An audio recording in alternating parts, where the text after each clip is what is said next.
I found this video from Chinese state media, Tea House, and it's a must-watch.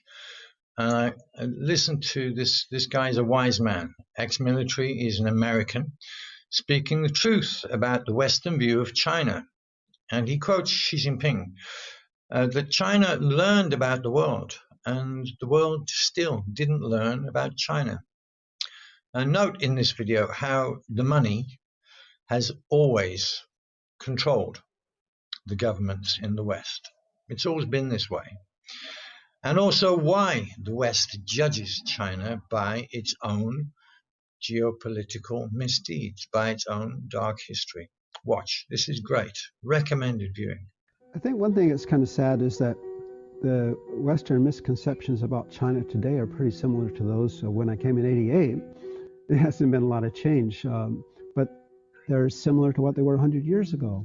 That's why when Xi Jinping was governor 20 years ago in Fujian, he said that Chinese have come to know the world better, but the world still doesn't know China. For example, I was in Taiwan. I was in the military in Taiwan for 2 years. I really thought that China was the big threat to the world. But that's because fake news is nothing new. In 1899, just before the 20th century began, in that year, Lord Beresford in England wrote a book called The Breakup of China. It was a catalog of all the Chinese provinces and cities and all the resources the West could get from it. I mean, they're really talking about taking China to pieces, and I get this, you get this.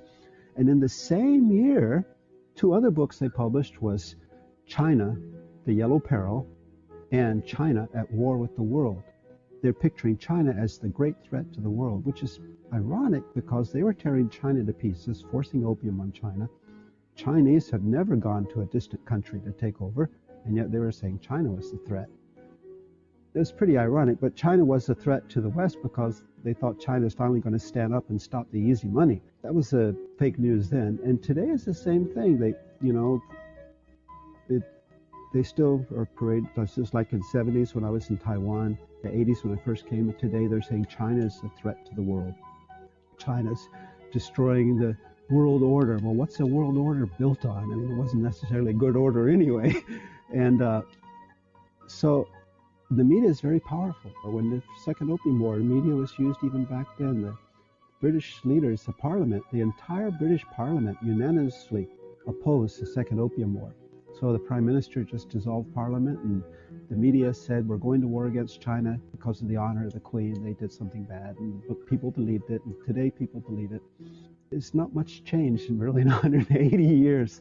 So that's why I think it's so important that we really work, not just government promotion, but that a lot of people get involved in telling China's story to help foreigners see what is the truth here.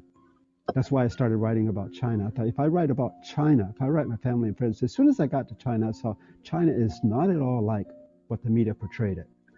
So I immediately started writing letters and articles and things to show China. But I thought if I really start writing about China, they'll see that as propaganda. So I wrote about Chinese and how Chinese lived and what their dreams were and how their lives were changing. And through that, try to change people's opinion, because if you understand Chinese, then you understand China. And my father was the hardest sell.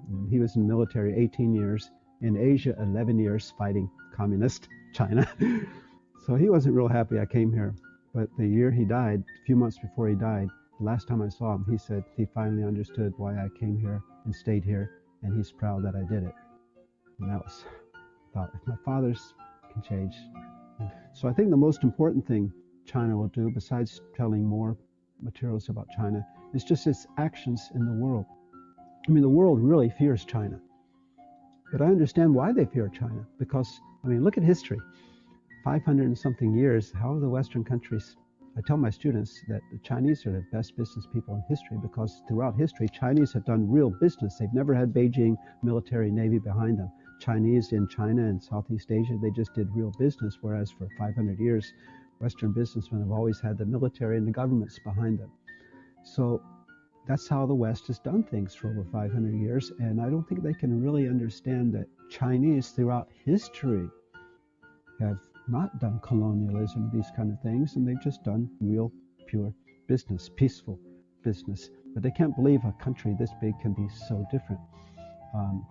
So I think China's actions peaceful coexistence, peaceful development, peaceful helping other countries. I think that's the greatest China story. In the West, and especially in the United States, for them, everything is win-lose, win-lose. And the U.S. has to be number one at everything. And then Germany, France, and England, the former colonial powers, have to be right behind them, and Japan. And they see China as catching up as a threat to them being number one. Why does everybody have to be number one? Why can't they just coexist? But they can't see that. They can't accept that. But the fact is, the numbers don't lie. 25 years ago, I wrote about this in articles. I said the economy is returning. The global economy is, the center is returning to Asia. And not moving to Asia, returning to Asia. And foreigners will slowly see this because they have to see it and they have to accept it. But they need to learn a little history too. Harvard Business Review in 2014 said that 300 years ago, China and India had 2/3 of the world GDP. And Harvard Business Review said, before the first Opium War, the Chinese economy was more open and more market-driven than the economies of Europe. So they talk about this open economy, free trade, but they've never done it. They've always had colonialism and military intervention and regime change. China has never done that. But they fear China will do that. And so they've tried for 180 years to contain China. Now they're getting to the point where they're saying they can't contain China, and if they continue, they'll only isolate themselves. Like China just signed the RCEP trade agreement, which takes, I think, 1/3 of the world or 2/3 of the world, some humongous amount, and U.S. is not part of that. So I think the rest of the world is going to have to see the fact that they can't contain China, they can't stop it, but that doesn't make China a threat.